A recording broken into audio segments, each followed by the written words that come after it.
Today has been a dreary, cold, damp day.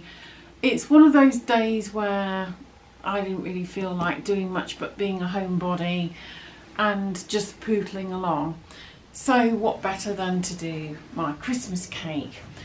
Now this is a really simple Christmas cake and it's been made with things I already have in the store cupboard without going out and buying any more ingredients.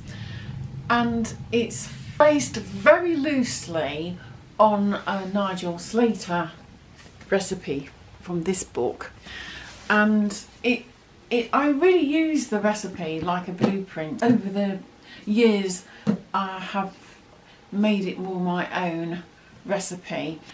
This cake takes quite a while to prepare, so try not to do it on a day when you're in a rush. Try to do it when it's cold and miserable outside and you just want to stay indoors and do cosy things.